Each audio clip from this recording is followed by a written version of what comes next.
Good evening, everyone. I see we are live now on YouTube, so I'd like to welcome everyone to our Prescott Town Council meeting for Monday, June 7th, 2021. Begin with item number 1, call the meeting to order, and note we do have regrets from Councillor Teresa Jansman this evening.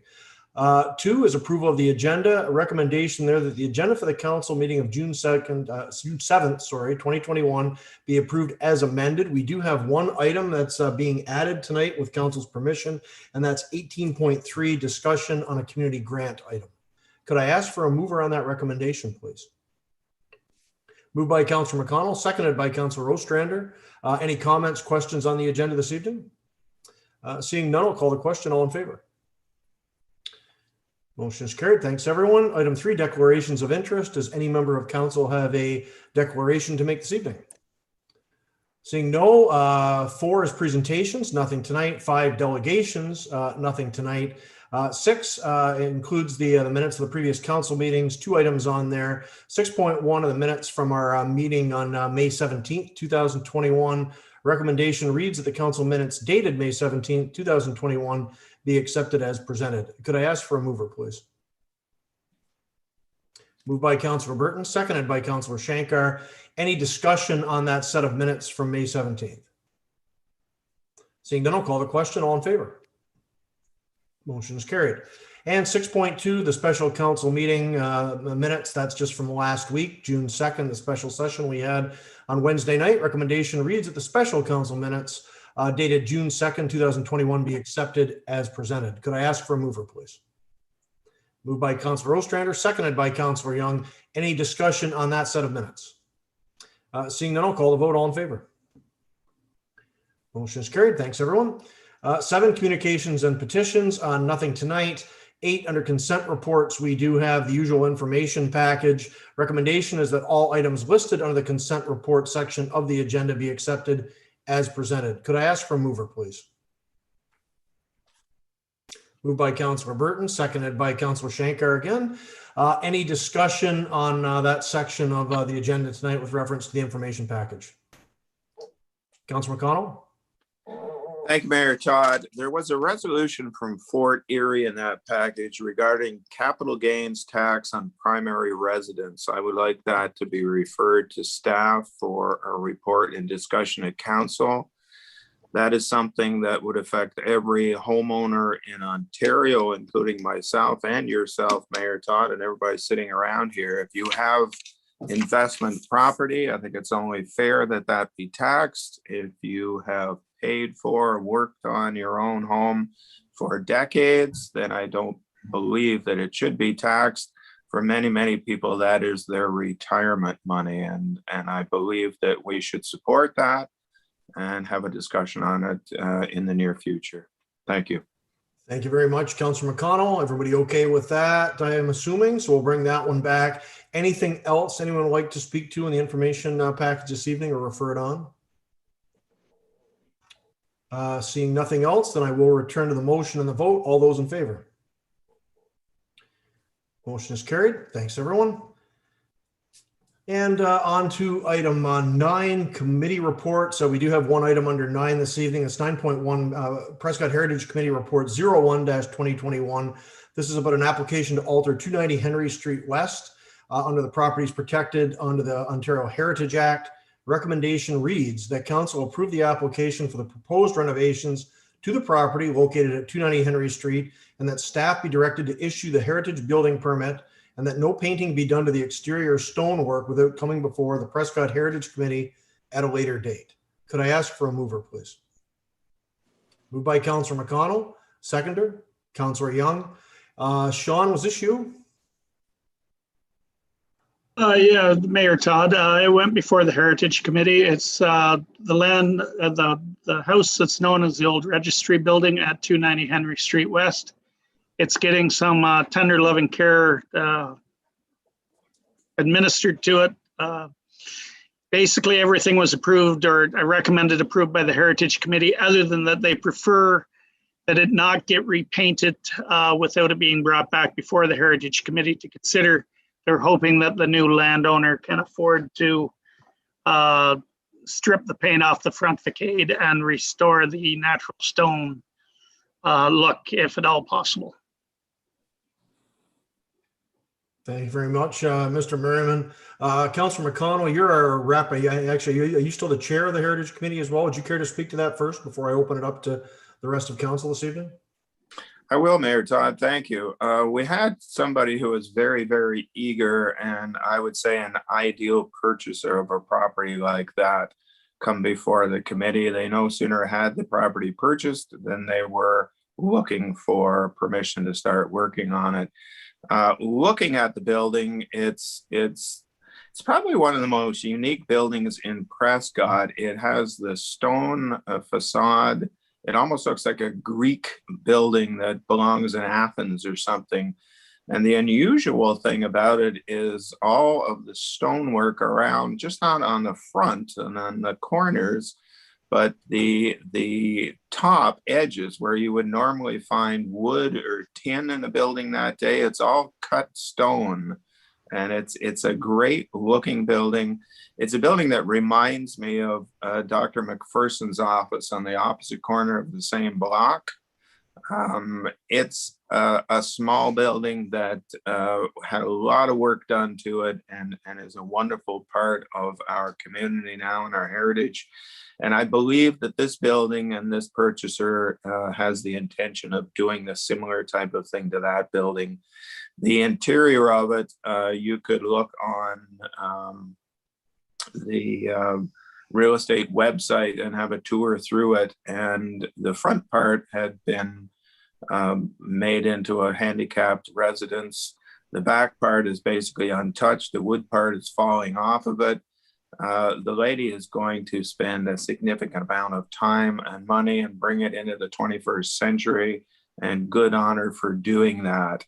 The only concern that we had with the committee was because of the nature of the building, having been the first registry office in Prescott, and it would probably be one of the first, since it's in the 1850s, or the first government building in town. And the nature of its structure with the stonework, we felt that the stone in that building, the outside stone, should be returned to a natural stone finish.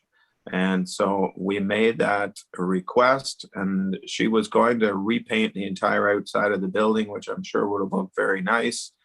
But because of the historical nature, I still feel that the natural stone would be the way to go there, and I'm hoping that that can be accomplished. It's on the verge of the BIA area, having been a commercial building for part of its history, a heritage building. I'm hoping that the town possibly can find some money to assist her with that, because I think once it's painted once again, it would be lost forever. So good on the lady for buying it, good on her plans for what she's doing for it, and we are 100% behind it. Sounds good. Thanks so much for that that great report on what's happening with that building. Open it up for other comments, questions from members of council this evening. Councillor Ostrander.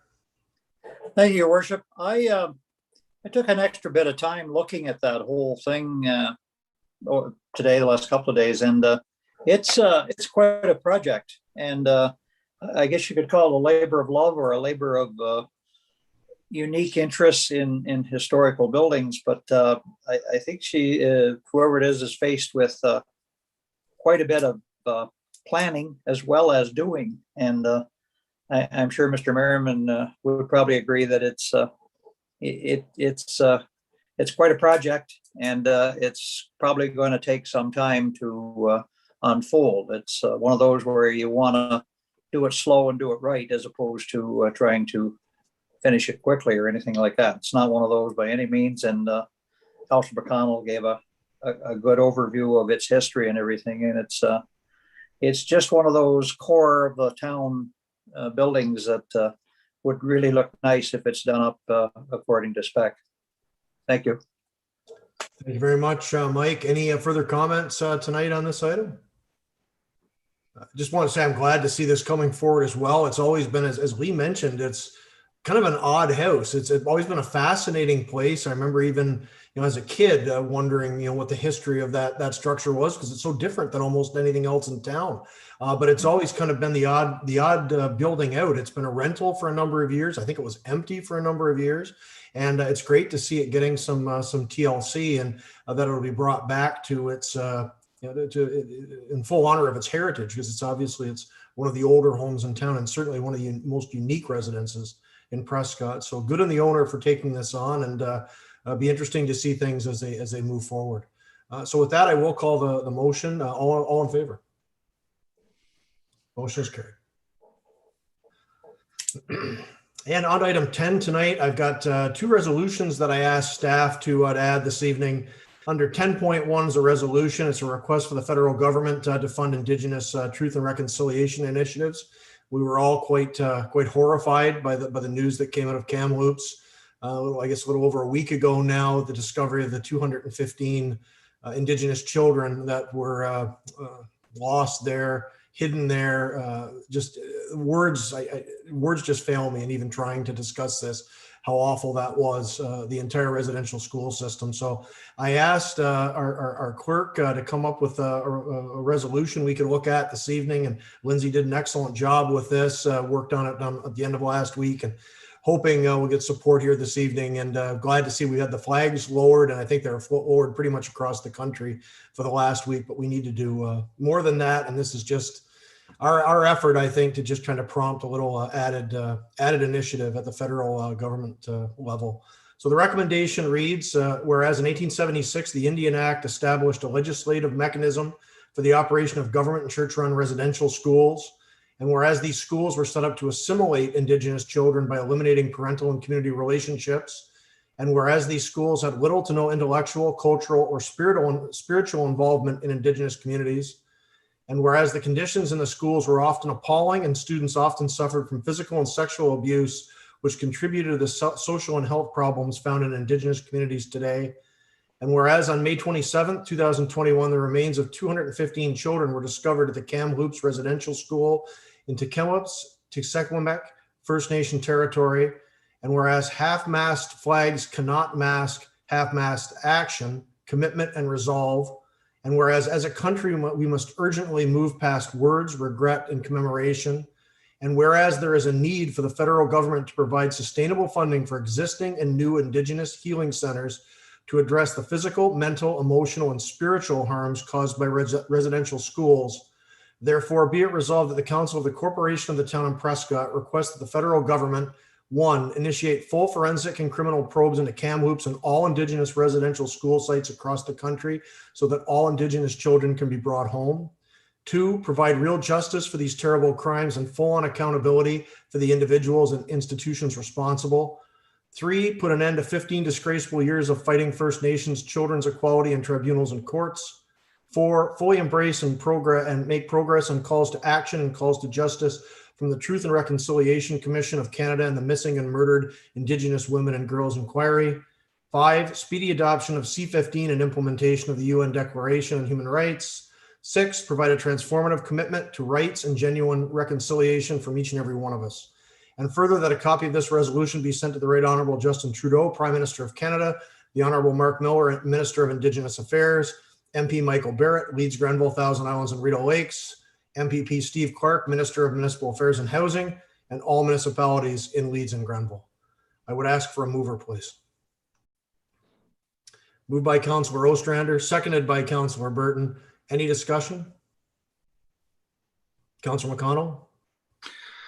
I think you've left out one very important thing, Mayor Todd, and don't let me get you wrong. I compliment you for this, and I fully support it. But I think a copy of that should also go to the leaders of the Indigenous bands that we have here. The national chief, I can't remember his name right now, he's on TV this morning, but I believe those people should be sought out, those groups should be sought out, and a copy should be sent to them as well to let them know that basically the grassroots are supporting their position. I mean, anybody that anybody that seems surprised by this announcement of 215 bodies in the last, hasn't been watching the news or hasn't been reading the newspapers in the last decades, because the Indians, the Aboriginals have been telling us for decades that there are thousands of children that have been missing, and the federal government has known this, and they do an inquiry, and then it goes to a committee, and it just sits around and nothing happens. But I think a grassroots campaign from people like us, from communities like us that show that we care, will hopefully finally see a resolution to this. So that would be my addition to your resolution, Mayor Todd. Excellent point, Councilman McConnell. I guess we can add that as in the form of a friendly amendment. If Lindsay, Matthew, could we just look and see where we could make sure we address this to the local First Nations organizations and the national First Nations organizations as well, just to let them know we stand in solidarity with them. That's a really good point to be made as well. Thanks for bringing that forward, Lee. I really appreciate that. Anyone else? With that, then I'll call the question. All in favor? Thanks, everyone. And under 10.2, another resolution this evening. This is support for the Eastern Ontario Regional Network GIG project. All the municipalities in Eastern Ontario have gotten together to support EORN in recent weeks. Letters have gone in from the individual municipalities, from the wardens, from the Mayor's Caucus, Wardens Caucus, and pretty much everyone, I think, has supported this. So I did want to bring this back to our council, as we have been a supporter of EORN through the regional broadband, cellular broadband project that's underway now. This is just to sort of give a little extra push to the province and the feds to support EORN for the GIG project for the entire region. I will note before I read the recommendation, if anyone has further comments, questions on the GIG project, please let me know at any time. They are, I think they did a EORN board members and staff did a presentation to Leeds Grenville, I think just last week, but they're always willing to answer added questions and present to individual councils as well. This is a really exciting project, the GIG project. If we can get the funding to get it going, we could make Eastern Ontario one of the best, if not the best regions in the entire country, if not North America, with regards to connectivity. But we need the funding and we need the support. So with that said, recommendation reads, whereas the Eastern Ontario Regional Network EORN GIG project offers a comprehensive solution that ensures the region can keep pace with rising demand for connectivity over the long term. And whereas recent analysis shows rural Eastern Ontario for about 30% of all underserved households in Ontario, and whereas the EORN GIG project would expand fiber to homes and businesses to deliver internet speeds up to 1 gig, that's 1,000 megabits per second, and whereas the EORN GIG project ensures homes, businesses, schools, medical offices, and other institutions, as well as seasonal properties, get connected through fiber optic cable, the best technology for today and the future. And whereas the EORN study shows several economic benefits, including job creation, additional employment income, more innovation, reduced healthcare costs. Therefore, be it resolved that the Council of the Corporation of the Town of Prescott requests that the federal and provincial governments help secure ultra-high-speed internet access and services for the individuals, families, and businesses that have made our municipality their home. And further, that a copy of this resolution be sent to the Right Honourable Justin Trudeau, Prime Minister of Canada, the Honourable Doug Ford, Premier of Ontario, MP Michael Barrett, Leeds, Grenville, Thousand Islands, and Rideau Lakes, MPP Steve Clark, Minister of Municipal Affairs and Housing, Eastern Ontario Regional Network Board members, the Eastern Ontario Mayor's Caucus, the Eastern Ontario Wardens Caucus, and all municipalities in Leeds and Grenville. Could I ask for a mover, please? Moved by Councillor Ostrander, seconded by Councillor Young. Any further discussion? Councillor Ostrander? Well, as we know, this has been in the mill for some time, and it's nice to see it finally coming to, I think we can call it fruition now. At least that's the backing and the principle behind it, and it's going to do a lot for rural Eastern Ontario. We've been to conferences where people tell the war stories that a quarter of a township is without internet, and some of them are without phone as well. So this is this isn't just a 21st century thing. This is a 20th century thing for some people. So here's hoping this goes forward with as few glitches as possible, because there's been a lot of people waiting a long time for this. Thank you. Thank you very much, Councillor Ostrander. Any further comments? Before I do call the vote, I just will say, another urge out there to the province and the feds to, please support us on this. I've been proud to be a member of the EORN board for the last 2.5 years or so. An incredible group of people. They've made a lot of great things happen with the first stage of the broadband project that was completed, I guess, around a decade ago now. The cellular broadband project, which is underway right now with Rogers, and the installation's about to start shortly. Work is proceeding very quickly there now. This would be the vital next step, and it can be a real game changer for all of Eastern Ontario. So I really do hope that the powers that be are listening here. With that said, I'll call the question. All in favor? Motion is carried. Thanks, everyone. And that's it for me tonight. So we'll move on to 11 outside boards, committees, and commissions, and start as always with Councillor Burton.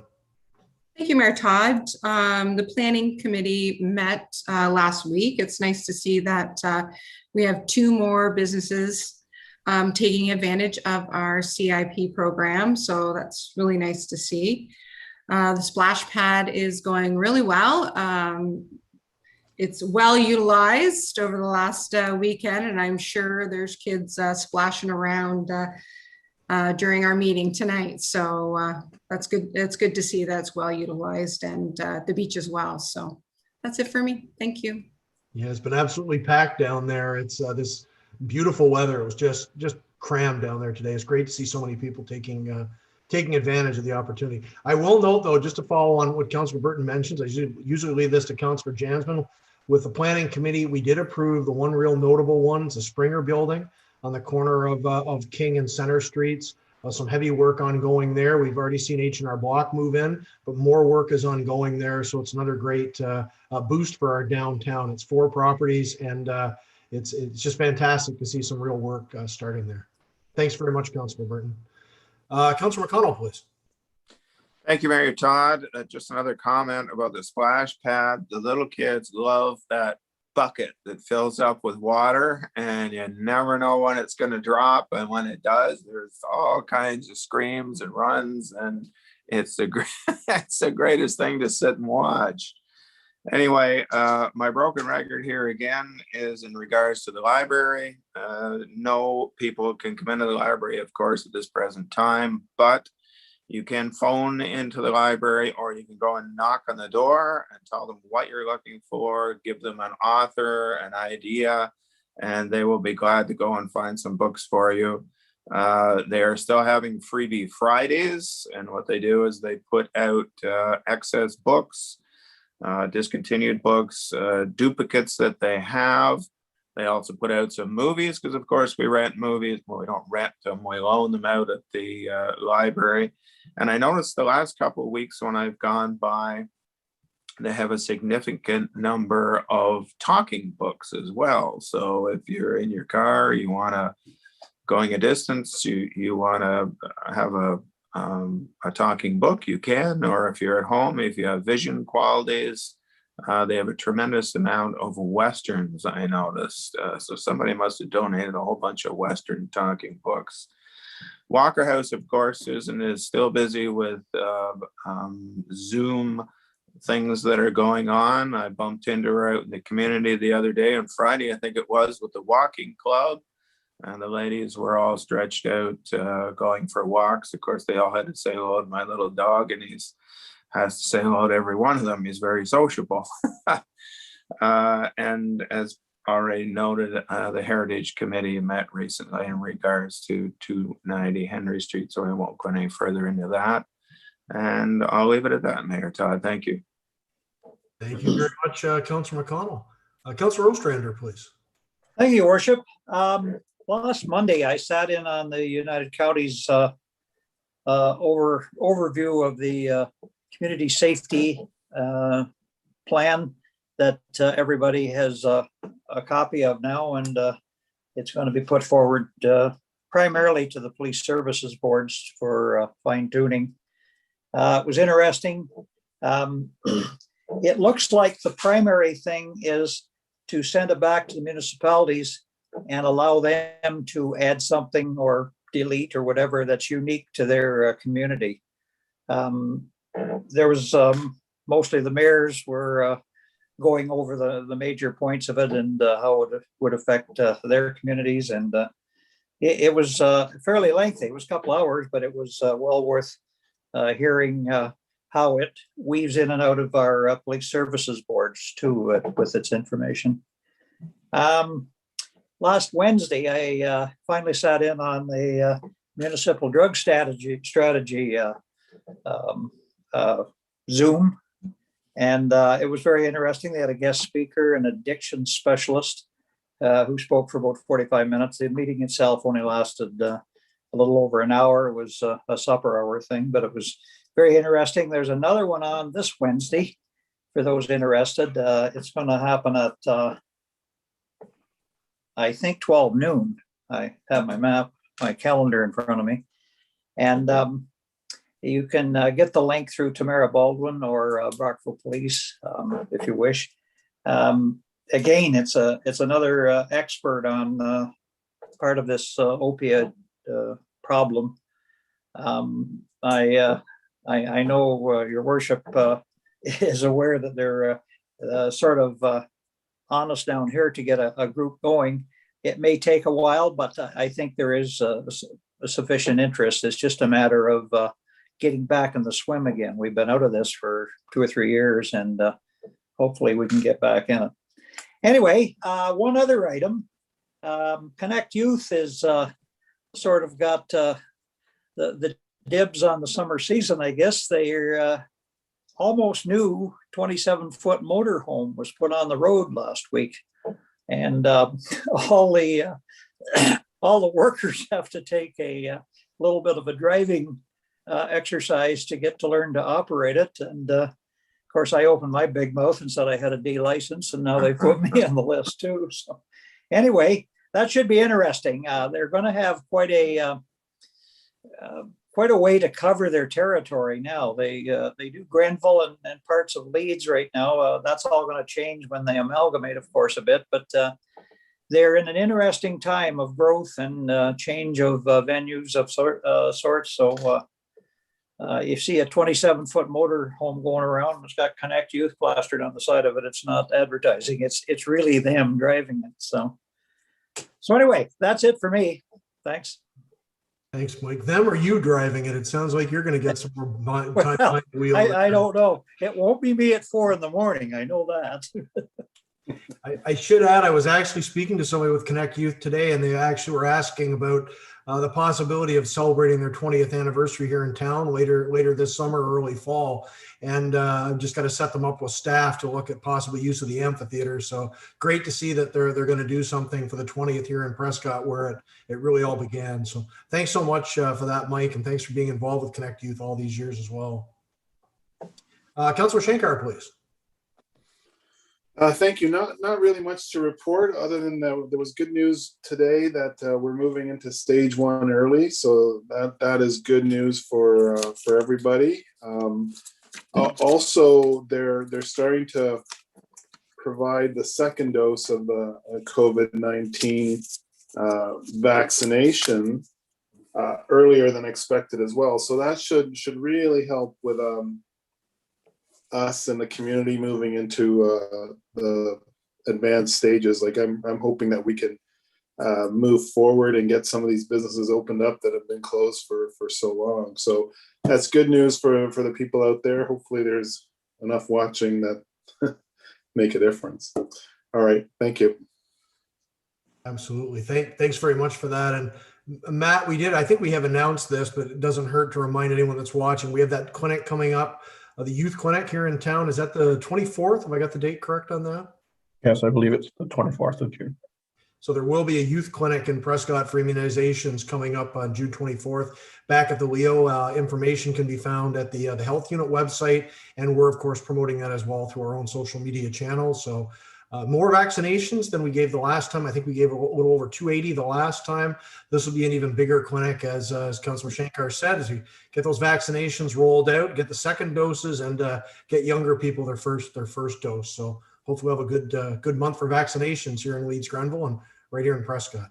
Thanks very much, Councillor Shankar, and Councillor Young, please. Thank you, Mayor Todd. No meetings to report on since our last council meeting. I did, however, sit in on the BIA annual meeting via Zoom last week. I congratulate them on running a very good meeting, and especially their choices in new benches and bicycle racks and planters for the downtown. The furniture is excellent, and it is very comfortable to sit in, and I'm sure people will enjoy it all summer long. Thanks very much, Councillor Young, and so I extend our thanks to Dana and Justin too for doing all the work and setting up that AGM here. It was a really good meeting. Those virtual meetings only take you so far, but this was one of the better ones I've been to. Some great positive information and just a lot of real positive information overall, including one new owner in the downtown that said some great things about downtown Prescott and about possible expansion as well. That was just really, really nice to hear. So thanks very much for mentioning that, Ray. And thanks, everyone. That takes us through item 11 tonight. So we'll move on to number of staff items this evening under 12. 12.1 is a staff report, 47-2021. It's an update in the off-leash dog park. Recommendation being that council directs staff to establish a temporary off-leash dog park at the unused ball field on Sophia Street during the construction of the new recreation complex. Could I ask for a mover, please? Moved by Councillor McConnell, second by Councillor Young. Mr. Richard, I think that one's yours this evening. So if you want to just take us into the highlights of your report, please. Certainly. Thank you, Mayor Todd, and through you. As the arena starts to formulate its plans, we recognize that there's an off-leash, kind of an informal dog park that's situated off Centennial Street. So we wanted to Churchill Road. Centennial Road. We want to take the opportunity and look at other areas where we could put a temporary, more formal dog park to help the people that own dogs out. So we thought that kind of an easy transition would be, close to that area, would be next to the where the arena is going to be built, and that would be in one of the current arena or current ball fields, and that was the Chick Kirkby Little League ball field. So as the contractors get chosen for the project at the arena, they'll want to stake out and fence off the work area for the arena. So we thought we could utilize that other fenced area with minimal effort and make a new dog park area that could be for off-leash dogs. So again, it's completely fenced for the most part. There's a little bit of fencing that would have to be done. Some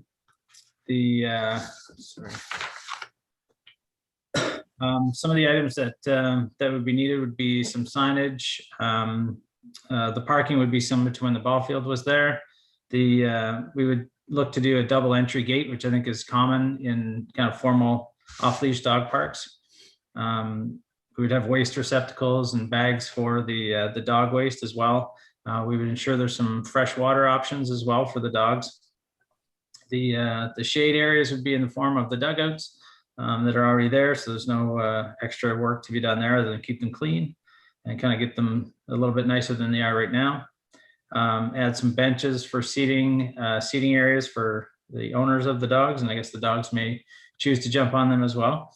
And some dog agility equipment I think could be added, and I think that can be done at a fairly economical fashion. Just looking at a couple that are in the area, a couple off-leash dog parks, and these are like old kind of wooden reels, cable reels that you might find at some local manufacturers, or some wood as well that can be donated and then made into planks and walking boards for dogs. The other thing is that area, it seems quite popular to have the the outdoor arena at that location last winter. And so if we're to do that again, we could keep the lights on in the evenings, and so that would give some extra time for people to use the fenced area with their dogs, as well as people enjoying the outdoor arena. And then in the spring, summer, and fall, we probably wouldn't put the lights on, as it's pretty light till late at night anyway. Some of the typical maintenance requirements would be monitoring the site for the surface and the fence and the lighting, removal of any waste from the dogs or any other waste that's around there, refilling the dog waste bags, parking, making sure the parking's sufficient. Again, there's no real formal parking there. I think people potentially are utilizing the skateboard parking area right now, but that will be also part of the work area for the arena. So just be on the side of the road, I think, as it was done when people were playing ball. And then there'd be grass cutting, and then if there's any bylaw enforcement required. And so there's a few operational responsibilities. It's not too onerous. One of the things that the report discusses is, maybe we could have a volunteer base as well that would help us maintain some of the smaller items for the dog park, and then also assist the town in some recommendations of what's best or the best practices for dog parks. So this would be utilizing a current ball field that has a tribute to Chick Kirkby, currently on the Little League ballpark, and that would be used in fully redevelopment of the recreational complex once it's been completed. So some of the alternatives would be that council could choose not to have a temporary dog park while the arena is being built. That's an alternative. And then the financial implications, there is a $25,000 project budget that's been approved for 2021 for items like this. And so if we were to purchase any items that were needed for the park, it could fall into that category. And we would look to reutilize some of the fencing that would come off of the other sites. There's lots of fence there, and utilize our manpower where we can as well to get it all together, make sure it's a good dog park for people to take the dogs off leash. And so there's a couple maps that I attached as well. And so the area of work for the arena that the contract will want will probably be the complete area for the parking and the where the complex is going to go as well.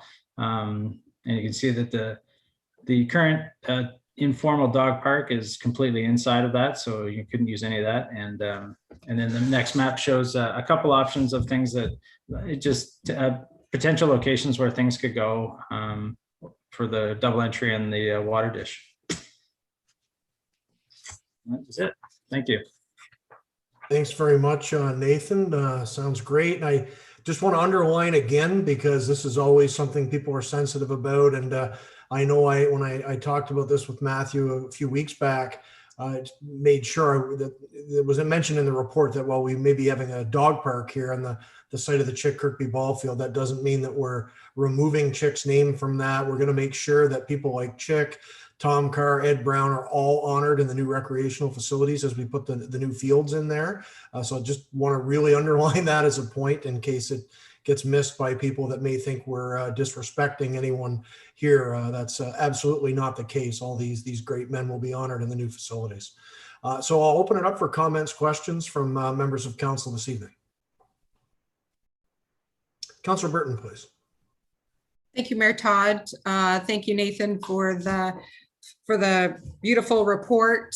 It's nice to see that we still have that option in town for dog owners.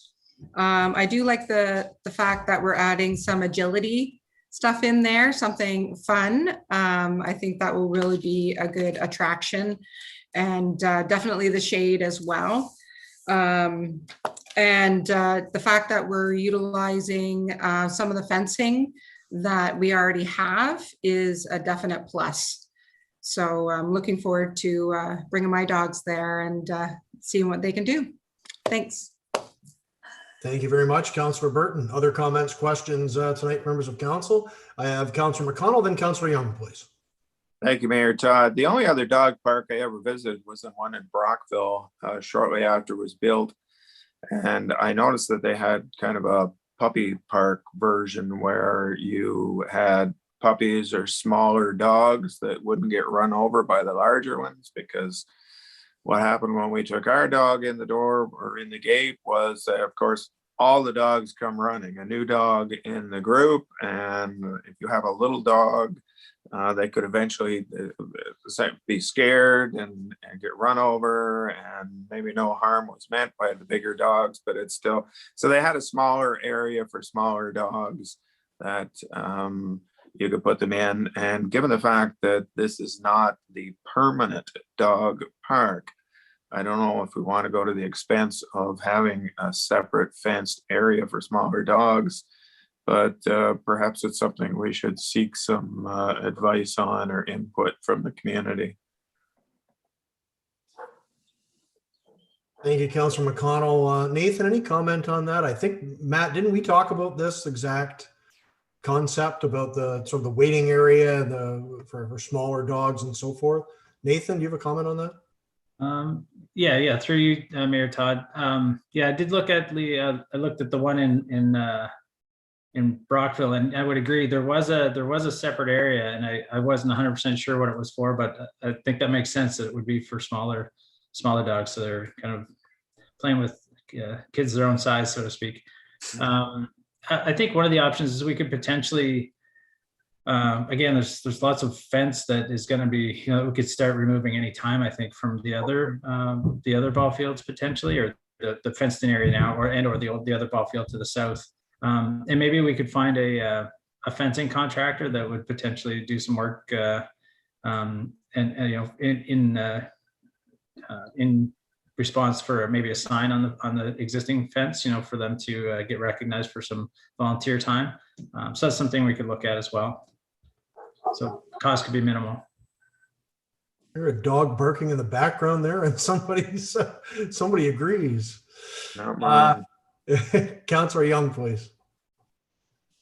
That's my neighbor, Jake. Barking. A little off the subject, Nathan, and I know we're 4, 5, 6 weeks away from seeing any equipment on that site to start construction of a new arena.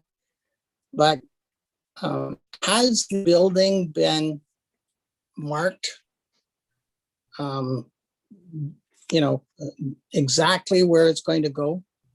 Are there any markings exactly where the building starts? They're like, as far as survey stakes in the ground? Yes.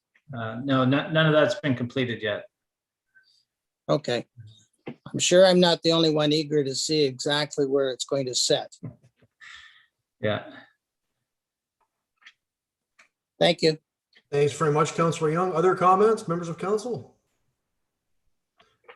Councillor Shankar, please. Good job on the report, Nathan. This has been a long time coming. I know we've had an informal dog park there for a while, but I don't think the whole public was aware of that. So we're making this more known to everyone. I think that's great. I do like the idea of the town's responsibilities and then a volunteer group's responsibilities. How soon are we going to work on putting a volunteer group together? There you are. If I may. Yeah, I'll defer that one to Matthew if I could. Okay. So I think what we're going to do is later this week start advertising for that, and also looking to see if anybody would like to donate some of those agility type items, and we can certainly go from there. So yeah, that's our new community or manager of community services started today, and volunteer groups is certainly a focus that she will have. And so I think it's a great first step to starting to get out there and being able to develop a group, and as well as introducing the concept of the off-leash dog park to the community, and then provide some timelines and things like that. So no, I think it's a win-win-win, and then it's a great way to develop a group. Thank you. Thanks very much, Dory. Any other comments, or did you have a follow-up, Councilor Shane? Yeah, just to follow up on what Matthew said. So that new person that started, is she making a presentation tonight, or is it in 2 weeks? So through you, Mr. Mayor, it will be 2 weeks. We didn't want to bombard her on her first day to council, and so certainly it'll be in 2 weeks from now, and really focusing on the museum, the future of what we could do at the Leo Boylan Community Center, as well as talking about volunteerism and starting to grow that group. Excellent, thank you. Any other comments from members of council this evening? I just had two quick ones myself. The first one is signage. One thing and we're getting better at it, but I do think we've got a little ways to go. If we can make sure that there's proper signage at the park, just outlining the rules, responsibilities, and so forth as people go in. Something we need a little more in the parks as well, because you'd like to think common sense rules, but common sense isn't common, unfortunately. So something like that. And the other thing I just note on the dog agility equipment, we don't need to obviously go all out right now. But since the facility itself that we're building back the ball fields, the arena, I mean, it's going to be second to none. And this is going to be I think a leading attraction for residents and so forth.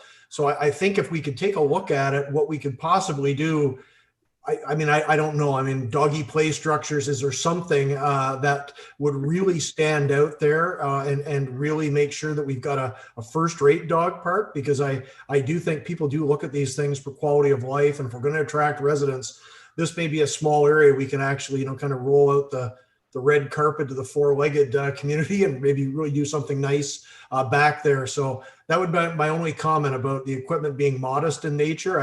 I just think we could probably do a little more there, and maybe over time, maybe not in the temporary facility, but I think it's just something we should keep an eye on because it's something very important, I think, for a lot of communities today. So, and as Gory mentioned, this has been a long time in coming.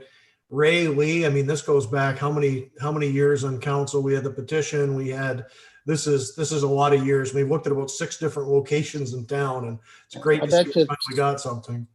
I'll bet it's 6 or 8 years that we first had that presentation. Yeah, it's got to be. And then all the issues with the rink and moving the location and so on. So this is great to get to this point tonight. People will be really happy. Any further comments? Seeing none, then I'll call the question. All in favor? Motion is carried.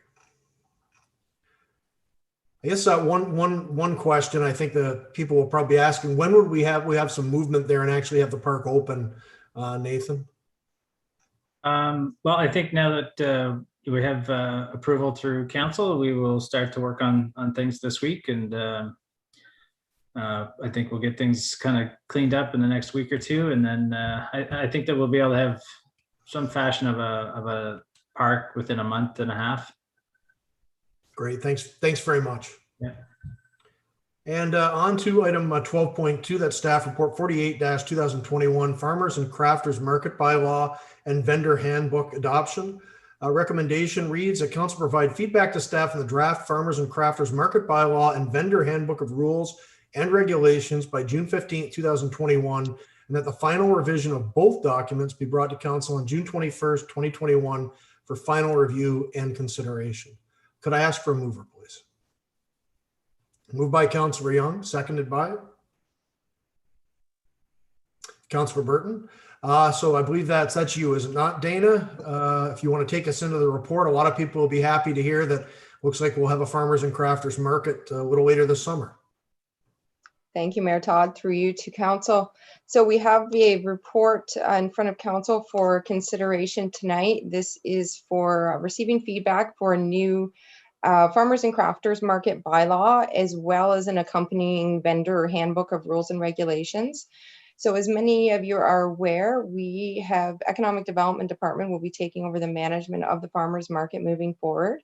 And our new business development officer, Justin St. Pierre, has been tasked with the lead role in that regard. So he's been working over the past couple of months now, getting things in place. We're looking to launch the market in July, hoping for the second or third week of July at this point. First day, of course, would be a Saturday.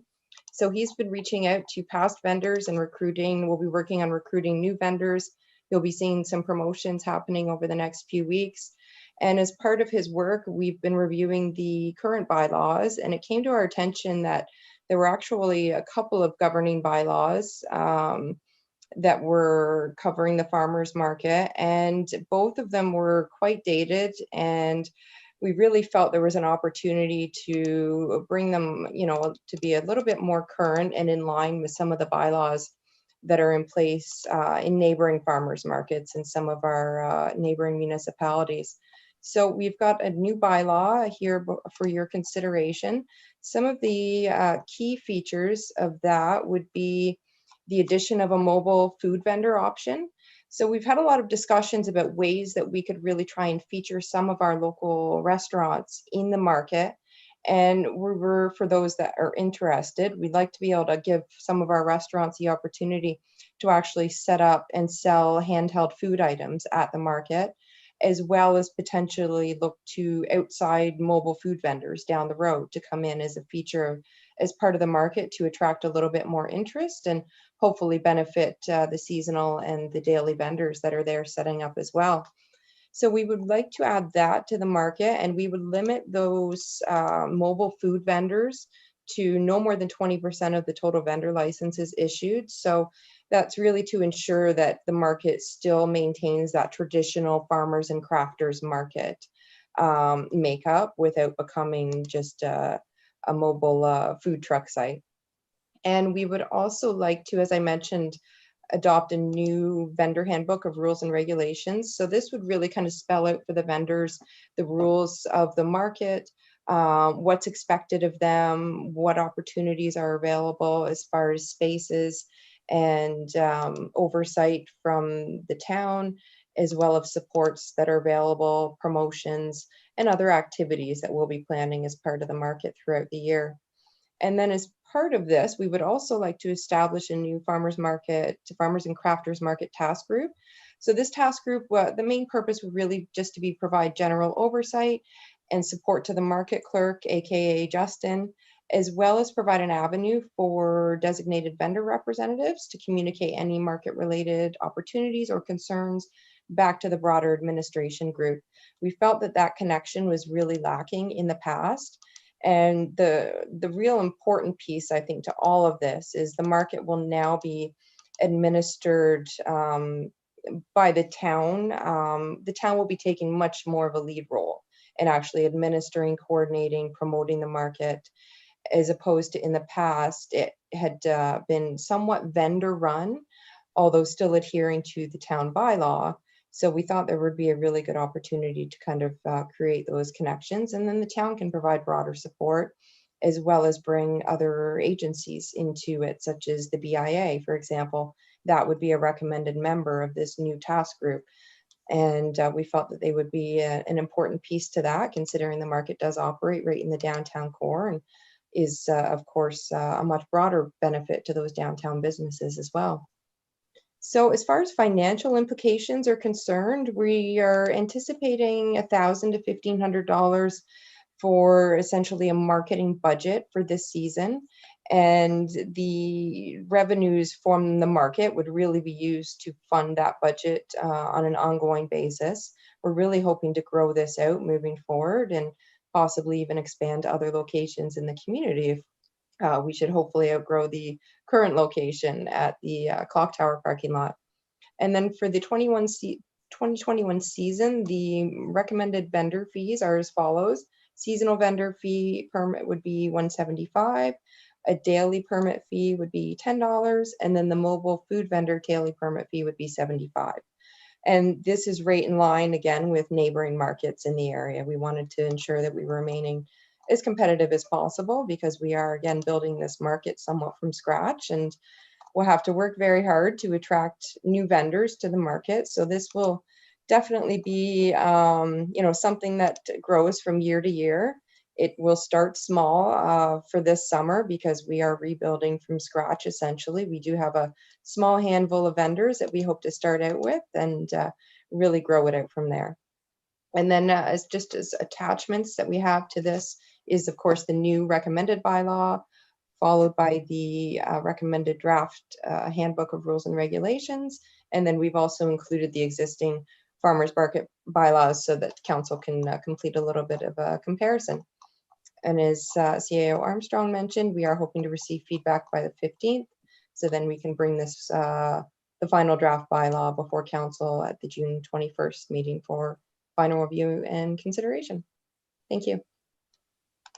Thanks very much, Dana. Great stuff. I will open it up to council for comments and questions. Councillor Young, please.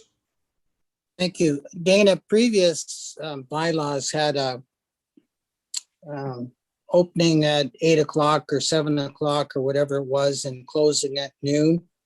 I'm thinking that if we were able to try a mobile vendor, and I'll use the Beavertail mobile unit that's been in town a couple of times now, they may want to spend the whole day there, not leave at 1 or 2 in the afternoon.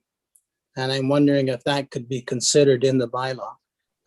Certainly when I stood in line to get my Beavertail 2 weeks ago, there were 40 people up there waiting to get theirs or waiting to place an order. So that would be a huge attraction to the farmers market. And I hope that they will view some mobile vendor as that, a huge attraction and not something that they're competing with. Yes, thank you, Councillor Young. Quite right. That's something I did forget to touch on. So we are looking at changing the hours for the farmers market. The new hours would be 9 to 2 on Saturday. And as part of this bylaw, we're actually proposing the potential of the addition of a Wednesday evening market, which would operate, we're thinking from 4 to 7. We haven't actually spelled out those hours yet, but I think, we're seeing a lot of markets kind of go that route as well to try and capture people that generally can't access markets during the traditional Saturday morning hours. And for the food truck, mobile food vendor element, I can definitely see that as being a potential deterrent. As you mentioned, most of these, if they're going to come into the community for a day, they would likely probably want to set up for at least 12 hours, maybe even over an entire weekend. And I would speculate maybe at that point, if we were looking at some of those types of vendors, we may actually want to look at a separate mobile food vendor temporary permit, which could be issued through the bylaw department if they actually wanted to set up for an extended period outside of those market hours. Just speculating at this point as to a potential. I think we have a bylaw covering chip wagons, so that would have to be dusted off and reviewed, but I think there is one out there. And I do know just in your reference to the Beavertails, they have had to obtain a permit through the town for setting up at these private properties. So we could look at essentially the same thing if it was going to be market related and extend outside of those hours. Thank you very much, Councillor. Thank you very much, Councillor Young. Other comments, questions? Councillor Burton, please, and then Councillor McConnell. Thank you, Mayor Todd, and thank you, Dana, for your report. The farmers and crafters market has been struggling in the last few years, and it was one of the things that was important to me to help out this group.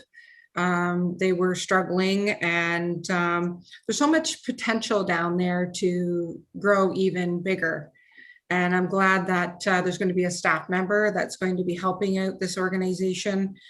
And have we reached out to the Brockville Farmers and Crafters Market to see if there's a waiting list? Because I know a few years ago there was at least, 25, 30 vendors waiting to get into the Brockville market.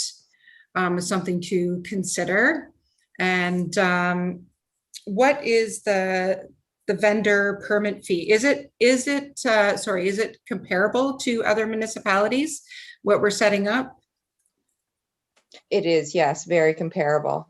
So that those fees are right in line. Actually, the daily fee is half the price of Brockville's, but the seasonal fee is right in line with theirs. So we're remaining very competitive, and that's a great suggestion. I will definitely recommend that Justin touch base with some of those other neighboring markets and see if they might be willing to share information about vendors that happen to be on their waiting list. North Grenville as well, Kempville, it's certainly possible. They've got a waiting list too. That's a great point Leanne just made. North Grenville's been really busy. And I know a number of former vendors here have been going there in recent years. And also North Augusta, their recreational committee, they have had farmers and crafters market there as well. So lots of different pathways to go down and check out to see what they're doing. Thank you. Absolutely. Thank you very much. Councilor McConnell, please.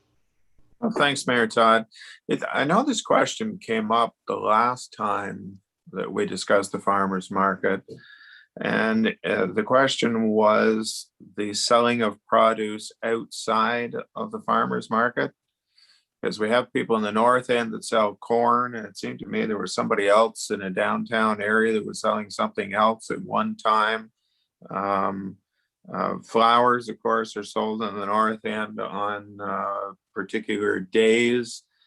And we touched on that the last time, as I mentioned, we discussed the farmers market. I don't know if I've been trying to remember whether we actually had a resolution of the problem or if we considered it a problem, but through you, as Dana addressed that, I didn't see anything in the bylaw about it. I mean, it does indicate the farmers market where it is, but does it, are we looking at other locations where people sell produce as good, bad, chargeable offenses or what? So it's funny you should mention that, Councilor McConnell. We have had those conversations internally, and the initial plan is actually Justin was going to approach these vendors to see if we could encourage them to at least consider coming down during the designated market days and set up there as opposed to their existing locations in town. I would maybe call on Sean or Matthew to possibly speak to the bylaws, but I believe because these are private properties, these vendors are actually leasing out the space. For example, I know there's one at Giant Tiger that's there on a regular basis throughout the year with seasonal produce. There was one at the empty lot across from the Riverside Body Shop on Edward Street, which is another privately owned lot. So I believe we do regulate it through, it would be similar to the mobile food vendor, I believe, licensing, but I could be speaking out of turn on that. But I would say, aside from an encouraging standpoint, I'm really not sure if it's something that the town could actually address more formally through its bylaws if we don't get any uptake from the vendors, just from some polite encouragement. We talked to some before. I remember that, as Lee mentioned, this came up a number of years ago. And the problem is you've got, the blunt reality of it is a lot more traffic on Edward Street in the north end coming off the 401 and so forth. So it's going to be a challenge to try to redirect anybody. That's why you get the people at Giant Tiger. The beer store is always a big spot in the summertime as well. And there is a tremendous amount of traffic back there compared to the downtown. So that is always going to be sort of the challenge. But Matt, Sean, any comment on that with regards to just overall jurisdiction? I don't think that's something we really want to touch because you're probably just going to drive people out of town more than anything. Sean, did you have a... Yeah, through you, Mayor Todd. Yeah, it is addressed in the licensing bylaw that Dana did mention. But in general, it's still considered a hands-off thing, especially when it's local at all.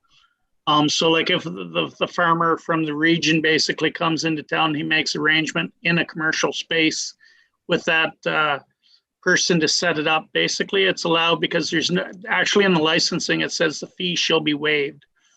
So it is what it is. At the licensing bylaw at some point will probably be reopened and readdressed, I would suspect.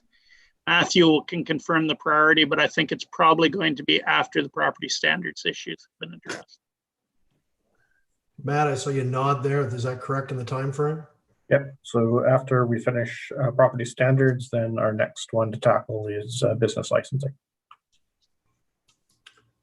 Anything further, Councilor McConnell, on that? I know this one's kind of as clear as mud, but it's always been problematic. And of course, we have had people selling on King Street in other areas as well. We had someone selling right by the liquor store for years as well that absolutely refused to move down into the market area. So it can be a challenging one. But Lee, anything further? It was Dougie Hitzman selling tomatoes, wasn't it? Yeah.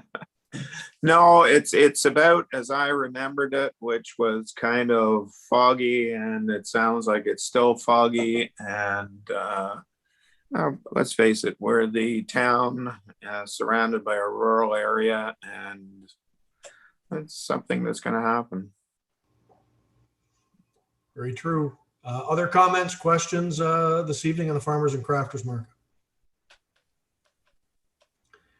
Just a couple quick ones myself, just based on what Dana did mention, the limit on the 20% food vendors. I would actually, I'm not saying I wouldn't have a percentage limit there, but I'd probably move it more higher than 20, because I think that's actually a way we can really draw people into the downtown. Those food trucks are a huge draw, as we've seen with the Beaver Tails truck in town twice in the last month, and the lines were just as busy on the weekend at O'Reilly's as they were at Giant Tiger. So I'd probably bump that number up from 20%, just myself. The other part of that, I know there's a section there on musicians and entertainment. We're not going to have a Sunday concert series this year, and we usually do fund them. I can't think of the total number there, but if we could, I would make every market day we have into an event, and bring in the entertainment. We should have the budget for that, moving from the Sunday night concert series. It's 2 years we haven't held that. So I think making it an event, bringing musicians, entertainment down there, draw people to the clock tower would be a real key thing. And the other part of this, and it's sort of connected, but and we did this briefly. It was an initiative by the BIA chair at the time, and lasted a little while, reasonable success at first, and that's the flea market that we had at the arena. That's something else that I think we're primed for, and I'll just throw it in as a possibility of something else. I hate to give you guys even more to do with the ECDev department, because you're doing quite a bit now, but I do wonder if that's another way to bring people in, to get more of a, it's obviously not farmers and crafters specifically, but it is the kind of thing people like to do on the weekends, and it's definitely connected. We see down at McAfee's when they're open, they have, it's sort of a 2-in-1 where they have food vendors outside and the flea market inside. Maybe there's a way we can adapt and have larger events like this with a flea market component to it, because I think we do have to try something a little bit different to bring people in, because as Councillor Burton mentioned, there's a lot of success outside Prescott right now. Brockville's really gone gangbusters with their markets, even the last few years. The Christmas markets they've had downtown, utilizing the Aquatarium and so on. So if there's any way we could do something a little different, like, this is great. I'm not being negative at all. This is fantastic. But any way we could do something different when it comes to entertainment, other options, I think we're going to need to look at it to really establish ourselves going forward. The key is obviously to get started. And we're doing that here, but that would be my only comments just on the entertainment. Let's make those events, those Saturdays event days. And if we can do Wednesday evening, same thing. We should have some money to do it. Entertainment's not that expensive, couple $100 to local people with guitars, bring in happy crap, things like that. People that would really bring people into the downtown. Lee, did you have a comment? Well, I thought that was a very good point you made about the flea markets, Brett, and what maybe it just kind of hit me. We have Kevin now that has his antique store where the museum used to be, and there is, if memory serves me correctly, 9 parking spots behind there on Water Street to go along with that. Perhaps we should talk to him and see if he would be willing to get involved with something like that. It could flop across the street into Scott Hubbard's parking lot as well.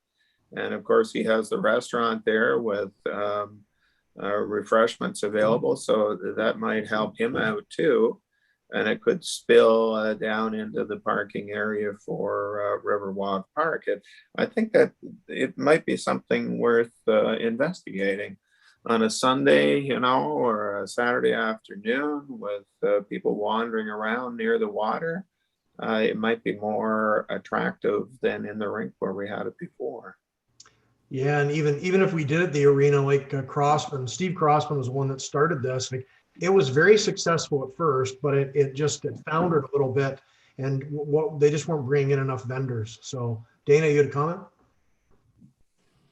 Oh, sorry. Yes, I'm so excited about all these comments. So I swear you must have been talking to Mr. Bunce or reading his mind, Councillor McConnell, because what you're proposing is exactly what Kevin is looking at doing this summer. He's looking at recruiting vendors to establish an antique market in behind the Forwarders Antique location.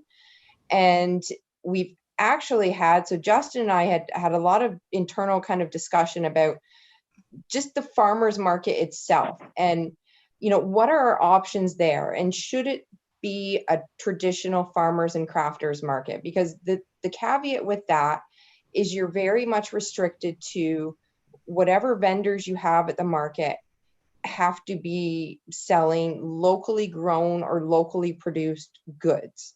So that essentially cuts out any of those, public vendors, like you said, your flea market type of vendors, it would preclude them completely from ever participating in a traditional farmers market.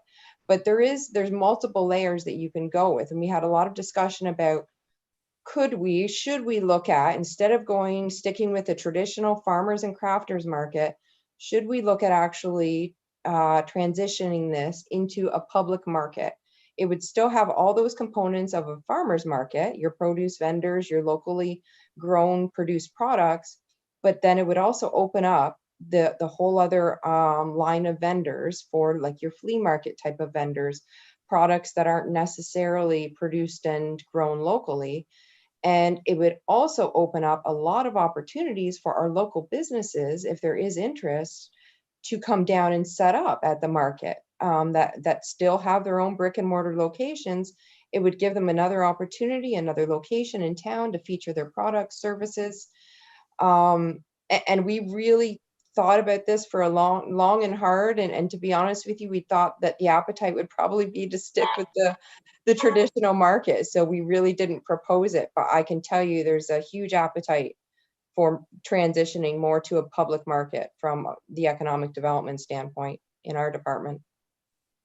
I don't think there's anything to lose by attempting it. And I think people, right, if we can offer anything, even this summer and early fall, so many people are starved for the opportunities just to get out of their house on the weekend. I mean, I can't wait to get back to McAfee's myself. It's always been something that I've done regularly on Sundays, and a lot of people really enjoy that. So we could tap into a really big market. And as I've said before, like the next few months are going to be key. We can really help shape people's travel patterns, and we can be a destination if we were actually open to new opportunities as the province starts to open up. So no, that's great to hear. And I see a lot of nodding heads. Councillor Burton's got a comment. So if staff wants to look at it when they bring it back, sounds good to me. Leanne, please. Thank you again, Mayor Todd. I think that's a fabulous idea, Dana. I love that idea. I think it will get the vendors that missed out in the South Grenville craft Christmas thing that they had there at the school, and like reaching out to the organization. I think Art Hitzman helps out in that avenue through the Kinsman organization. And I think Fred Hugriff as well. He was part of helping get vendors and stuff too. So I definitely would be in favor of that. And, different flavors for the market is a great idea. It'll probably kickstart what we want to do from years to come. Great idea. Great points. Thanks very much, Councillor Burton. So I'm guessing it certainly looks like everyone's on board with possibly expanding this along the lines we talked about for a more broader based market, maybe working with Kevin Bunce in terms of bringing more vendors in. So Dana, I guess if anyone else has any comments, please. But if not, I guess that's the feedback. We're definitely willing to look at other options to expand this, and happy to see it. I don't know if it's possible to bring some of this back by June 21st, but obviously you've done some prep work on it already. As you said, it has been discussed, and I think it sounds like we're all on board. So we'd love to see more along those lines, if at all possible, for the 21st. Anyone else have any final comments before I call a question? Seeing none, I will call the vote then. All in favor? Motion is carried. And again, thanks to Dana and Justin for bringing that forward. And unfortunately, it was so successful. We've given you more work to do, but it's all good. And I think this has got some great potential moving us forward and bringing people back to the downtown. We've got a real shot here to establish ourselves as we move out of COVID. And these are the types of measures that'll make sure we bring people into Prescott. So thanks so much for that. So moving on to item 12.3, that's staff report 49, 2021. This is on the Grenville County Detachment Police Services board proposal. This is the model that we're taking to the province. So Mr. Armstrong, you've been working on this with your counterpart in North Grenville and I guess the other municipalities in Grenville County. So if you want to take us through what's being proposed there, please go ahead. Thank you very much. So when you're taking a look at this, it's in the context of the province wanting to take a look at police services boards and wants every municipality that works with the OPP to have a police services board. So they're also looking at from the context of the detachment, and our detachment is Grenville County, and Grenville in particular has two offices, one in North Grenville and then one here in Prescott. So when we take a look at the makeup of the possible board, as well as what makes sense to how to split that, we went back and took a look at the calls for service data. And one of the interesting parts is that if you take North Grenville by itself, by far the largest number of calls of any of the 5 municipalities. If you take Augusta, Marrickville, Wolford, and Edwardsburg Cardinal together, then they equal almost they're just a little bit higher than North Grenville. So we're trying to group like municipalities together so that the conversations at those meetings of Police Services Board would have not only a particular effect for the location, but be similar discussions across the area that's being served. And so the recommendation is North Grenville to have its own police services board, Augusta, Marrickville, Wolford, and Edwardsburg Cardinal to have a separate board together, combined, and then Prescott to have a separate board. The reason why Prescott would be separate is when you take a look at the data and the calls for service, because of our density, the number of calls for service per resident is actually about twice what you would see in a more rural municipality. And so really that urbanization and that density really calls for kind of a change in the discussion around police services and exactly the type of calls that you're getting, because that density increases the closeness that people are. And as you can see, for the town of Prescott, we have 856 people are residents per square kilometer, whereas Augusta, Edwardsburg Cardinal, and the village of Marrickville are closer to 21 people per square kilometer. So you can really see that density drives that change in call service.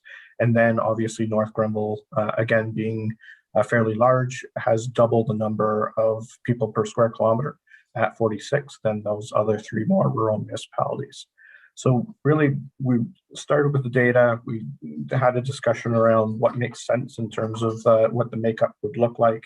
And for the town of Prescott, it would remain pretty much as it is today, with 5 members being two appointed by, and this is one area where we could change, is that we could have two appointed by council and one by the province.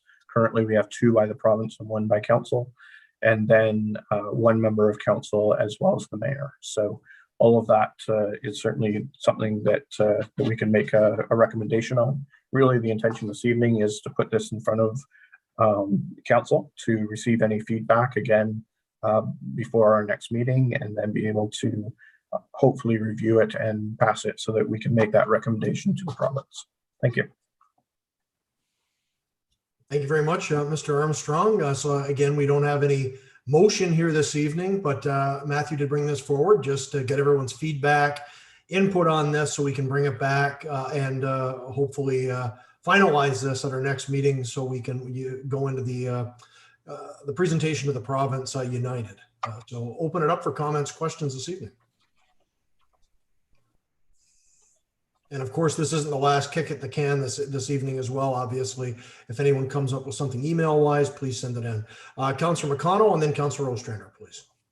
Thank you, Mayor Todd. If I read this correctly, and please correct me if I'm wrong, because you're part of the commission, the intent of this by the government was, number one, to save cost by amalgamating or eliminating or whatever, but also to give more public control over the local OPP detachments. Am I right there? Or more public input, perhaps. Maybe I should. I don't think that's ever really been part of the thrust of this, Matt, unless I'm missing something. A lot of this seemed to evolve from the larger detachment areas in the north, where you've had multiple boards in a huge area, where basically the detachment commanders were running all over hundreds of kilometers to attend meetings and so forth. And I think the whole idea was just some administrative efficiencies. But Matt, please correct me on that if I'm misremembering part of this. So in terms of saving money, I don't think that was the goal. I think in terms of time savings and resources, then certainly that was a goal for those very large municipalities and detachment areas. PSBs are funded fully by the municipality, and so there's no funding that would change. I think one of the impetuses as well is that there was a large number of municipalities that didn't have police services boards, even though that they contracted with the OPP. And so really it's trying to create an across the board system that every municipality would have a PSB and that conduit to have that discussion with the OPP about local matters. And I think it goes hand in hand with our next discussion around community safety and well-being plans, so that those types of plans and that discussion can occur at those PSB tables. And while at the same time, where those tables didn't exist before, now implementing them. Okay, well, thank you very much. So the conduit thing, I guess, is what I was reading, and I guess what I forgot or just didn't take into consideration is we have that conduit now because we have a police board, whereas you mentioned there are other rural areas that did not have a police board. So the conduit thing would apply to them more than to us. But what I was going to suggest is I always think it's best if we have as much input as possible. So if there's a possibility that we can appoint three members to the board rather than two, I think we should go after that. Mr. Armstrong? So we still have to maintain at least a 20% appointed by the province and 20% appointed by the local municipality. But I completely agree. I think if we're able to appoint those two members from council, then there's only one member that would be appointed by the province. So it was kind of just as I was mentioning it that kind of popped up. So very good point, and certainly something that I'll go back and tweak to the report. Thank you very much. And the other good point of having control over that is we can actually make the appointments instead of wait for the province for 6 months, 2 years, however long. I mean, we've been waiting forever for the two appointments now. And that's not just because of the changes, because Augusta's had members reappointed in this interregnum as well. So it's just same old, same old. That whole process needs to be improved greatly. So any way we can take that away from the province and appoint locally, sounds great to me. Councillor Ostrander? Well, I sat in on one of those provincial presentations, and it was very convoluted, I guess you could say, in the fact that they were addressing the whole province when they were trying to put this into perspective. And the point was made about the First Nations communities within the detachment areas, particularly in the northern Ontario. They'd have 3 or 4 Indigenous communities who each had a police service board, and then they'd have a regular police service board for the rest of their detachment area. So they'd end up with 3, 4, 5 police service boards. Grenville County is, I think, doing the right thing. We're going to end up with 3. And I'm a little surprised we haven't had some pushback from maybe some of the rural guys, but I think they understood the big picture when it came down and realized that they only had so many choices. And I commend the CAO in North Grenville for taking the lead on that, and then certainly Matt was in on it too. But it's one of those things where you can't please everybody, but you can come to a rational, middle of the road, middle ground decision. And I think that's where we're at now. And we'll see how the police services board meeting goes, but I think it's looking pretty good at the moment anyway. Thanks. Thanks very much, Mike. Other comments, questions from members of council this evening? Seeing none, this is just for information tonight. If anyone does have any added feedback, please send it in to Mr. Armstrong.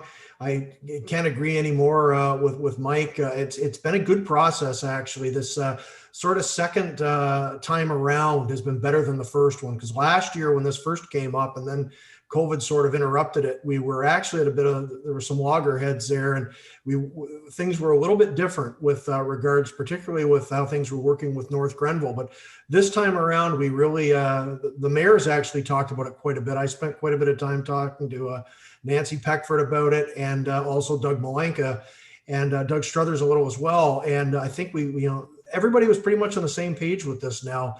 And I think this is, and the numbers actually really support our argument as well. So I'll be surprised if we have any pushback from the province on this. But who knows? Because I don't really think the province, as Mike said, it was very convoluted. And that's sort of been the discussion all along. And they have promised that it's not going to be a one size fits all change to the PSP model overall. But the big thing is, as Matthew mentioned, is to get everybody into the same model, to do away with the 5s and the 10s. And of course, we've got Edwardsburg Cardinal right here that's had the 10 all along, so they've never had the board. And this actually brings them into the fold. The only thing I will mention, and this is something that we've discussed a couple of times in the meetings, and Gary Dyke is well aware of this. He's a CAO in North Grenville, who's been working with this with the AMO board as well, is how this is going to play into the billing model going forward with the OPP. Who knows if there'll be some changes there now that everybody is brought in under the same umbrella, but we have to hope that there aren't going to be dramatic changes there, simply because we've obviously been treated very well by the funding model changes a few years ago that almost cut our OPP bill in half. So at any rate, this is good news overall. I think for all of us here in Grenville, we're all on the same page. But we'll leave off with that tonight, unless anyone else has anything further to add. Seeing no hands going up. So we'll leave off with that this evening, but if anyone comes up with anything else, please just let Mr. Armstrong know, and we'll incorporate that into the final motion that'll be coming back to council on the 21st. So, I can make my computer cooperate here. So 12.4, we've already mentioned it a couple of times, and that's the Community Safety and Wellbeing Plan listed tonight as Staff Report 50-2021. This has been brought forward just for information tonight. But Matthew, if you wanted to take us through some of the recommendations there quickly, and what the next steps are for implementation, and how we're going to look at this locally here in Prescott, as opposed to a Leeds Grenville, more of an umbrella model. Certainly. So thank you very much, Mr. Mayor. So we started this process back a couple of years ago in 2020, and we took a look at the collaborative approach of being able to work with the 10 municipalities that fall under the United Counties of Leeds and Grenville, because all of them use the OPP as well as us. So Brockville and Gananoque had already gone forward and done their community safety and well-being plans, and they have their own separate police forces, so it made sense to do so. So working from the collaborative approach, they convened this year in January and really have been working with a number of local service providers that we all use that really are able to provide some feedback, some indications of where and what we need to look at to create that safety and well-being from a community perspective. And then from there, we have this draft report that's in front of us. What we want to do is now take that draft report and then take it to Police Services Board, as well as discuss it internally, and really be able to put the Prescott spin on it, or what we've been able to achieve and what we're working on to be able to complement it. So when you take a look at, in particular, the community development and the transportation, so it says develop a coordinated intermunicipal transportation system. So we're already working down that path, and certainly we saw that as being a key driver of economic development, as well as being able to support the unemployed and perhaps just getting people to work on an easier basis. So really it's talking about the official plan review that we're going through and adding some of those options, such as tiny homes, things like that, options that are outside of you would think of from a traditional standpoint. The ECDEV strategy, not only are we working on an ECDEV strategic plan, but also that joint study between us and Augusta, which again, I think really supports what we're trying to achieve. We have talked about creating a youth committee and being able to have that conduit that we can talk around what services are offered within the town, what are some of the recreation and leisure options, as well as those other options of being able to work with Connect Youth and those at-risk youth and those services that are there. So when we also, from a seniors perspective, we have Walker House, those types of things that a lot of those other communities don't necessarily have. So really it's taking what you see here in those recommendations and saying, what do we have? What are the conduits that we can currently use that help support this? And then how do we add to those? And so one of the things that we've been talking about internally and with the OPP is creating kind of a group that would meet perhaps on a monthly or quarterly basis to discuss maybe some incidents of people needing some additional assistance, or situations that might be occurring, whether it's property standards, whether it's disagreements between neighbors, whatever it might be, and being able to address it not only from a municipal perspective, but from the OPP's perspective, perhaps the mental health and addictions, whoever we need to bring to the table to really be able to alleviate those situations, which then again really, because as I mentioned earlier, we are very densely packed and we have nearly 900 people per square kilometer, then it's being able to have those groups that can kind of work together, communicate, and then be able to diffuse those situations at the beginning, as opposed to letting them happen and quickly escalate into something where now we have the legal and police involved and things like that. Whereas if we take a proactive approach to this, then I think there much better outcomes can be achieved. So really, what you'll see, the difference between the report that you see tonight and then what will come back on June 21st is just that additional context of what are we doing here in the town of Prescott, and then how do we be able to really address some of the items that were in here. And then we do need, in some areas, a broader approach and a broader group of partners to be able to move some of the initiatives forward. And so we want to be participatory in those groups as well. So really it'll be kind of an appendix to and the Prescott specific details of the plan. And then we really look forward to enacting those over the next couple of years while we address some of the things that were really highlighted in this report. Thank you. Thank you very much, Matthew. Open it up for comments, questions. I just want to little preamble and just note that the direction isn't even entirely sure at the counties here how this is going to be administered. It's obviously there are some real questions there about setting a whole new layer of bureaucracy in here, and that's sort of been the concern about these community safety plans from the beginning, since they were handed down by the last government and then continued with the current provincial government. So that was one of the major concerns with the counties when this came forward last week. I had some discussions afterwards with Warden Haley about that, because quite frankly, it's gone in a bit of a direction that I'm a little surprised with overall. I'll leave it at that. I'll use the word surprise, because I did think we were going to be a little more involved in this, but we do have the ability now to turn this into a plan that works directly for Prescott and is administered by us here in Prescott, because I am concerned about the cost and about setting up a whole new level of bureaucracy to look after this. And that's something I think we all need to really keep an eye on. But open it up for discussion, comments, and questions tonight from members of council.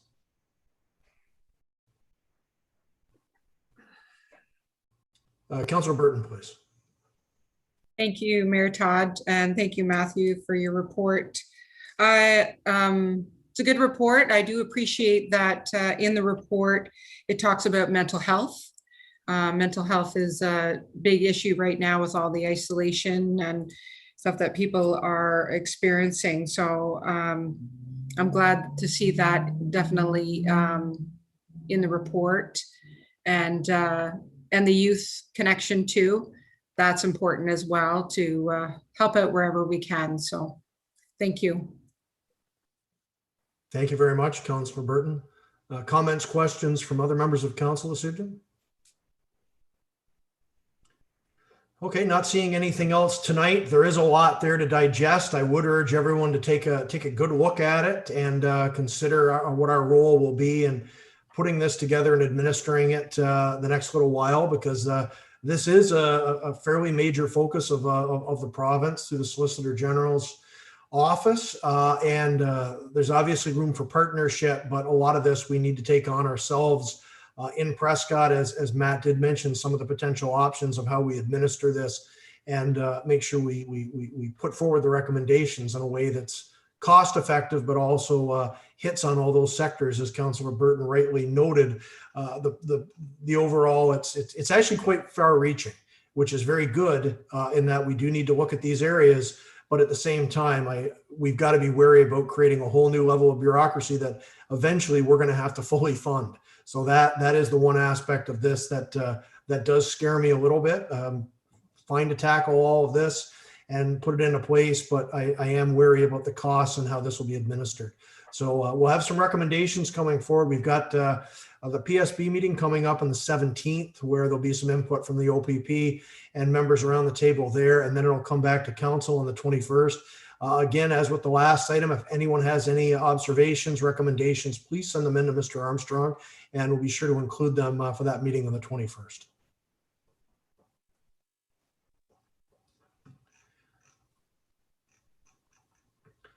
So moving back to the staff list tonight, we're at the final staff report. It's 12.5. That's staff report 51-2021 COVID grant program for nonprofit organizations. The recommendation is that council approve the COVID grant program for nonprofit organizations up to a maximum of $15,000 to help support the fixed costs of those organizations for the first 6 months of 2021. Could I ask for a mover, please? Moved by Councilor McConnell, seconded by Councilor Young. Mr. Armstrong, over to you again for the details on this program and extending basically what we'd started last year. Thank you very much. So as you remember, last year we ran a $30,000 not-for-profit organization, COVID relief. And really the intention was to help some of the not-for-profit organizations out there cover their fixed costs. They may have been negatively impacted by either a decrease in membership or decrease in donations. So that's again what we're suggesting here. And one of the impetus was a letter received just last week from the Prescott Lawn Bowling or Lawn Bowling Club, and really asking, that they need some help to be able to make it through to next year. And this is a possible way that we could do that. So this particular program is looking at for the first 6 months. Certainly, if there are large expenses coming up in the following 6 months that they don't foresee that they're going to be able to cover, then we can add an additional column in there in the plan and ask for their feedback on that so that we understand what that could look like. And then it's really just putting it out this week and then being back in time for the July 19th meeting of council, so that if any decisions want to be made around allocations, that it can be made at that time. So last year we did the 30,000 for the entire 2020. And so I was going to recommend 15,000 for the first 6 months, for January 1st through June 30th. And then they would send back their applications on July 9th to council, or to the town. And then we bring that forward on July 19th. Thank you. Thank you very much, Mr. Armstrong. Open that up for comments, questions from members of council this evening. Councillor McConnell, please. Thank you, Mayor Todd. I was in favor of this. I helped propose it when we originally decided to do it last year, because as a member of some organizations in town that I knew were suffering because of a lack of being able to play, but still having the same expenses or a lot of the same expenses. These organizations are what I like to call part of the fabric of our community. They disappear and we're the poorer for it. We spend a lot of time and a lot of money supporting various sporting organizations in the community, social organizations in the community, and other organizations we don't do anything for other than give them our best wishes. As part of the curling club for decades, I know that the membership comes and goes. It goes up, it goes down, it goes up, and it goes down. And sometimes it only takes a couple of members, new members, to join, and all of a sudden they like it. They bring their friends. I can remember one year when one girl brought her whole summer ball team with her, and they wound up starting a whole Thursday night league just from that one person. The lawn bowling club, which is asking for assistance, is no different. Their membership has gone up, it's gone down, it's got up, it's gone down. They were in a resurgence about 3 years ago. And unfortunately, this COVID has hit them just at a bad time. Their fund for emergencies is basically gone. The problem is, in order to bowl, and given the fact that you live next door and your father used to look after the course, and as a matter of fact, you might be interested to know that one of the older members of the club commented that the course or the lanes were never in better shape than when your father looked after them. So you can pass that along the bill for me. You can look from the street down at the lawn and you'd say, hey, that looks pretty good. I think they're doing very well. But I've been volunteering to cut the grass, as you well know, because we've talked from time to time. And I'm cutting it like a lawn. It needs to be cut to not quite the same height as the green on a golf course to play on, but very close to that. That requires a very special piece of equipment, which hasn't been running in 2 years, and it's expensive. In order to even get that machine to work on the lawn has to be level, and it hasn't been rolled in 2 years. It has been so dry, the lawn is very, very rough.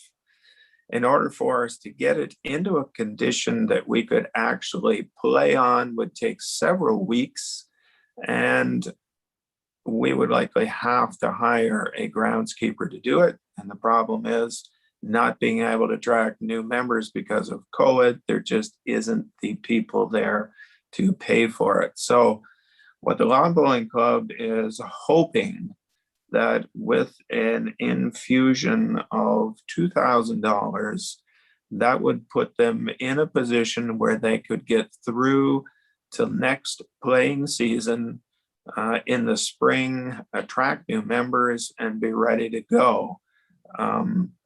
If we receive less than that, unfortunately, with the expenses that are grouped in the summer, which is what we're coming into, we just don't have the money to meet them. So it's an ask. I know we support a lot of different organizations in town, but lawn bowling has been around since 1890. And if you read the little letter that they sent in, you'll find it's the oldest club in Ontario. And I think it's worth preserving. And if $2,000 will do it, get them through next year, I think it's worth doing. And it should be mentioned that this is part of a fund that was provided to us from the provincial government for things like this. So we're using provincial money, not our own taxpayers' money. Well, at least it's not coming out of the same pocket anyway. Maybe the same pants, but it's a different pocket. And I think it's an excellent use of the money. Thank you for your patience, Mayor Todd. Thanks very much, Lee, and thanks for the kind words about my father's dedication over there for, I think, over 50 years maintaining those greens. And you're right, it does take it's a very specialized job, very specialized piece of equipment, mowing it as well. It's not just an average lawn. And the problem with that is once it gets going for a little while, it takes some time to bring it back, and some money and some investment there. So definitely something that I would agree with as well. It's a valuable club, and I think it's got a lot of room for expansion in the years to come. Any further discussion on that recommendation this evening from members of council? Seeing none, I'll return to the motion then and call the question. All in favor? Thank you very much, everyone. And we will move on to item 13 this evening. We do have one item under 13 resolutions, and 13.1 is supporting the municipality of Grey Highlands, their resolution regarding support for 988. That's a 3-digit crisis and suicide prevention hotline. I believe this was brought forward a couple of weeks back. It did show up on our information package. Recommendation reads as follows. Whereas the federal government has passed a motion to adopt 988, a national 3-digit suicide and crisis hotline, and whereas the ongoing COVID-19 pandemic has increased the demand for suicide prevention services by 200%, and whereas existing suicide prevention hotlines require the user to remember a 10-digit number and go through directories or be placed on hold, and whereas in 2022, the United States will have in place a national 988 crisis hotline, and whereas the town of Prescott recognizes that it is a significant and important initiative to ensure critical barriers are removed to those in a crisis and seeking help, therefore it be it resolved that the corporation of the town of Prescott endorses the 988 crisis line initiative, and that this initiative move forward expeditiously, and further that a copy of this resolution be sent to the Honorable Patty Ajdu, Federal Minister of Health, MP Michael Barrett, Leeds, Grenville, Thousand Islands, and Rideau Lakes, MPP Steve Clark, Minister of Municipal Affairs and Housing, the CRTC, and all Leeds and Grenville municipalities. Could I ask for a mover, please? Moved by Councillor Young, seconded by Councillor Ostrander. Any discussion? Seeing none, I'll call the question. All in favor? Oh, Ray, did you have a comment? Or are you just voting? You're muted, Ray. Sorry.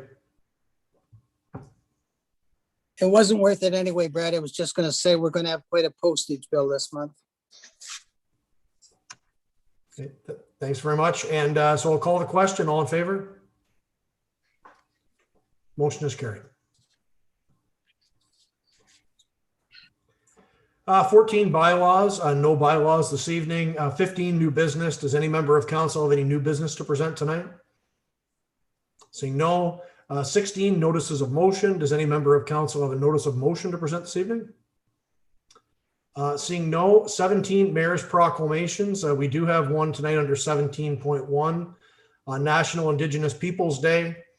Resolution reads, whereas National Indigenous Peoples Day was first celebrated in 1996 as a day to recognize and celebrate the cultures and contributions of the Indigenous peoples from across Canada.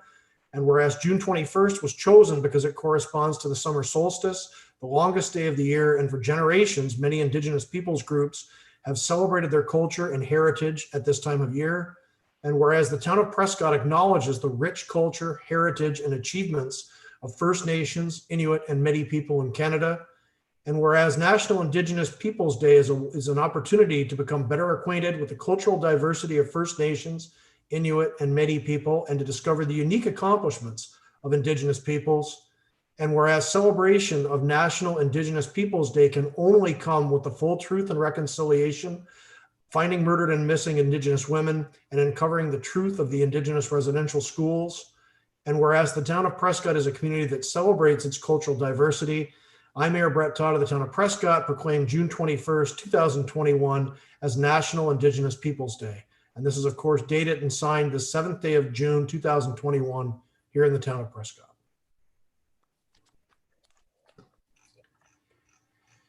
And we do have a closed session this evening, and we'll take a very quick break after we deal with the closed session motion, though, and resume at say 8:05.